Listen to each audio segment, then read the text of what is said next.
Good morning, ladies, and thank you so much for taking a moment to listen to this.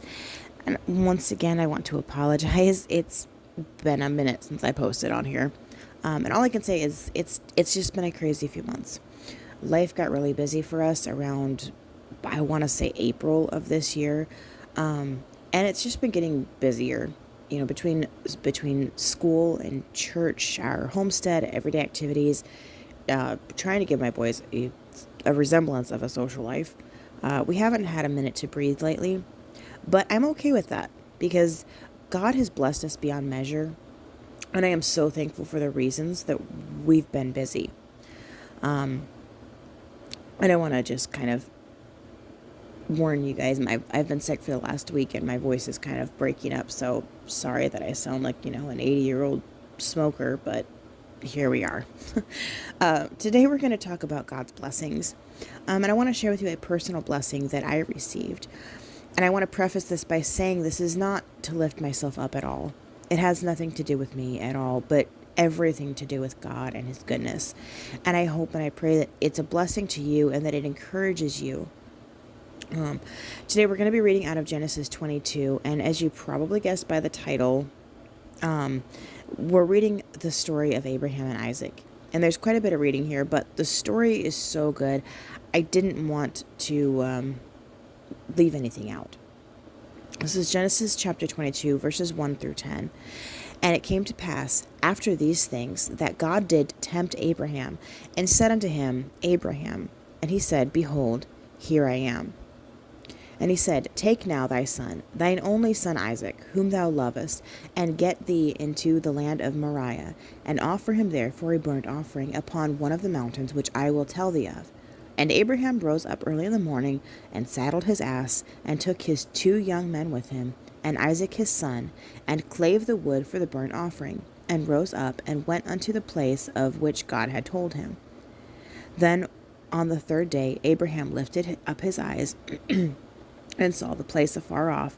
And Abraham said unto his young men, Abide ye here with the ass, and I and the lad will go yonder and worship, and come again to you. And Abraham took the wood of the burnt offering, and laid it upon Isaac his son. And he took the fire in his hand, and a knife, and they went both of them together. And Isaac spake unto his father, and said, My father. And he said, Here am I, my son. And he said, Behold the fire and the wood, but where is the lamb for the burnt offering? And Abraham said, My son, God will provide himself a lamb for the burnt offering. So they went both of them together, and they came to the place which God had told him of.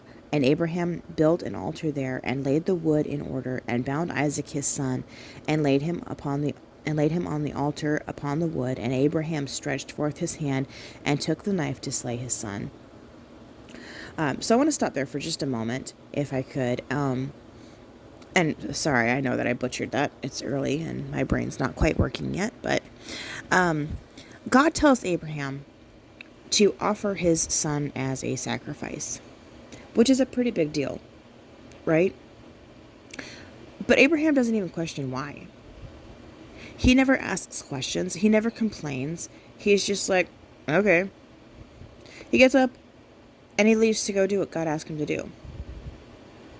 I don't know about you, but when God asks me to do something big, when God asks something big of me, especially if it's something I don't really want to do, I have questions. I want to be sure that I heard him right. If God told me to do something like that, I'd be like, hold on, wait, well, what did you say?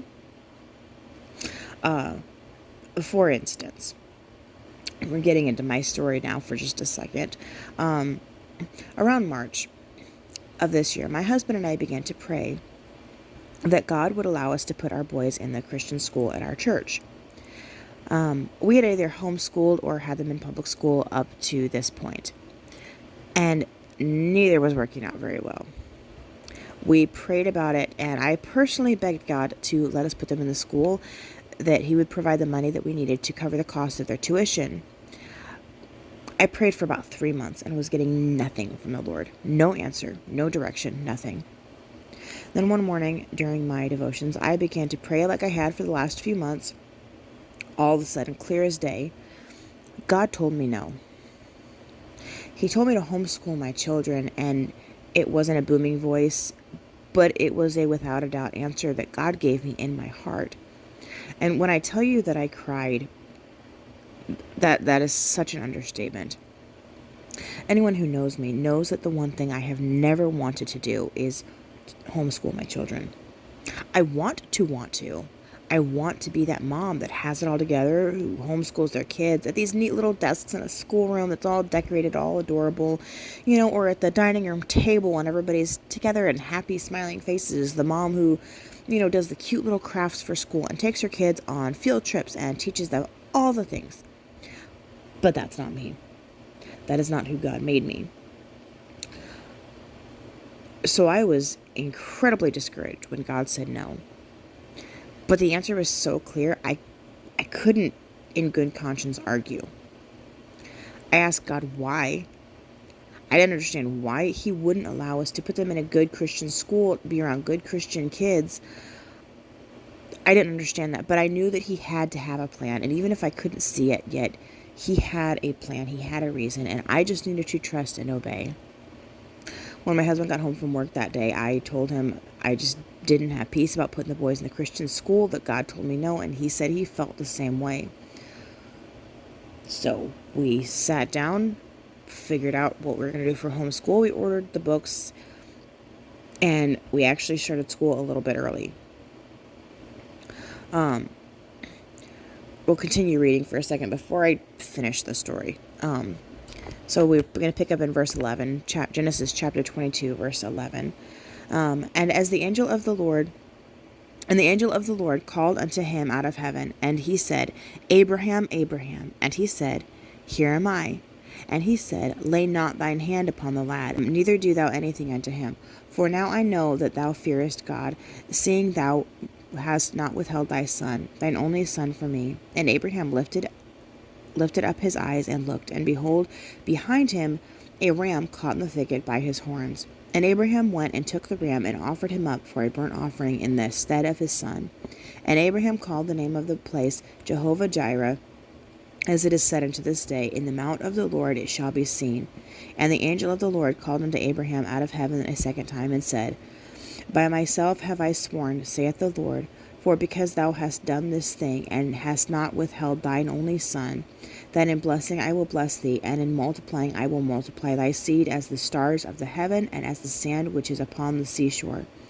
And thy seed shall possess this gate of his enemies, and in thy seed shall all the nations of the earth be blessed, because thou hast obeyed my voice. So Abraham obeys God.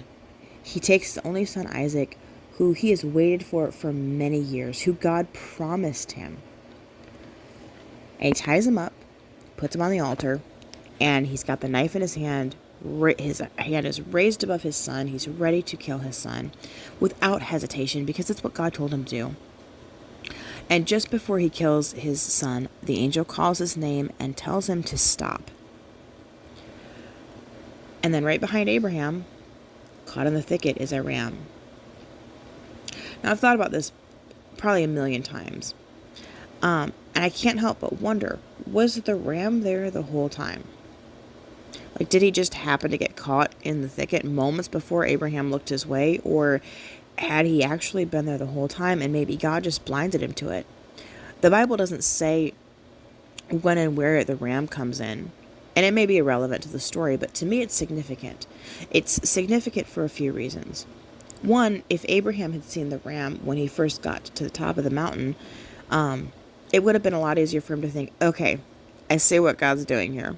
He's got this ram here, and he's not actually going to make me sacrifice my son. This is all going to be fine. I just have to go through the motions. Or maybe, okay, well, we've gotten this far, and I was ready to sacrifice my son, but there's a ram, so it must be God's will. I'll get the ram now. There's a small chance that it could have kept him from doing what God wanted him to do if he had seen it. It could have kept him from showing God that he was willing to do literally anything for him. Sometimes when God is asking us to do something, especially the things that we don't want to do, whether it's moving to a different state, taking a different job, quitting your current job, or like in my case, homeschooling your kids, we can't always see the outcome. We can't always see what God has in store for us, and we don't know why he's asked us to do this thing. We don't always understand, but God always has a plan. Always. We had ordered the boys' school curriculum and we had started school. Like I said, we started early. And we were doing okay with it, but I was struggling. The boys were struggling. There were so many days that started and ended with tears, but I had obeyed God. I was homeschooling my boys like he told me to do. And even though I didn't see a way out of this everyday battle, I knew that God would see me through. I knew he had a reason for asking me to do this. So I put on my big girl panties and I pushed on. It wasn't easy. My boys, they were kind of falling behind. There were some things that I was at a loss for. And I didn't know what to do except for keep pushing on, just obey God. A few months ago, we're on our way home from church. And my husband tells me, there's something you need to pray about. And I'm like, okay. I don't know what it is, but okay. And he said, I was approached tonight and asked if you would be willing to teach the kindergarten and first grade class at the school. And I'm like, what? And he said the pay that you would get would more than cover the boys' tuition fees and probably have a little bit left over. I was at a loss for words, which, if you know me, doesn't happen very often.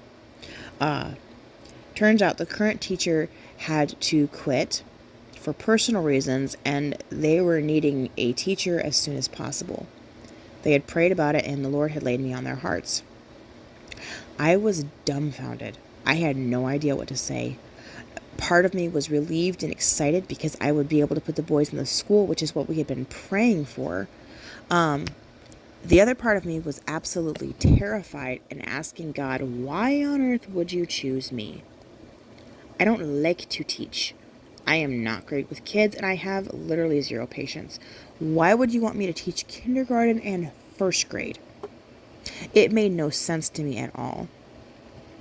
My brain stopped working. It was just bad. So we got home that night. I was so overwhelmed. I literally didn't know what to do.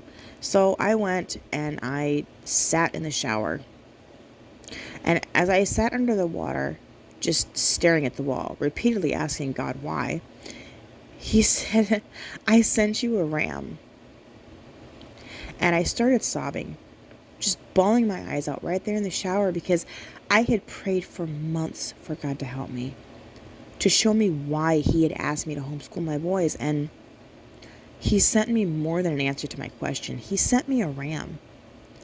I needed to be obedient to him, to let go of my will and to follow his will. He just wanted to know that I was willing to do what he asked. And this may not seem like a huge thing to some people. And I know that, it might seem like, wow, you were that upset to teach your own kids. But let me tell you, it's a big deal. It's a huge deal. It mattered to me. And so it mattered to God. And not only did he provide a way for me to put the boys in the Christian school, but he also gave me a love for these kids in my class and for this job. A love that I didn't think was possible. I love teaching my class. I love seeing their smiles and seeing their progress in school. I love it when they get excited because they learned something new or because they got the answer right.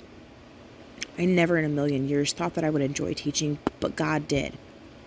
I've been out sick for the week and we're going into Thanksgiving break and I won't go back for another week because of that. And I find myself missing my class so much. I'm so sad that I wasn't there to do, all the fun Thanksgiving crafts that I had planned and to be there to hear what they're thankful for. To hear their funny little stories and remarks and comments and stuff. I look forward to that. And if you'd have told me this time last year that this is where I'd be today, I would have laughed you out of town. But God knew. God knew when I began to pray about putting my kids in the Christian school. He knew before I prayed. He knew before I even moved to Texas. He had a plan all along.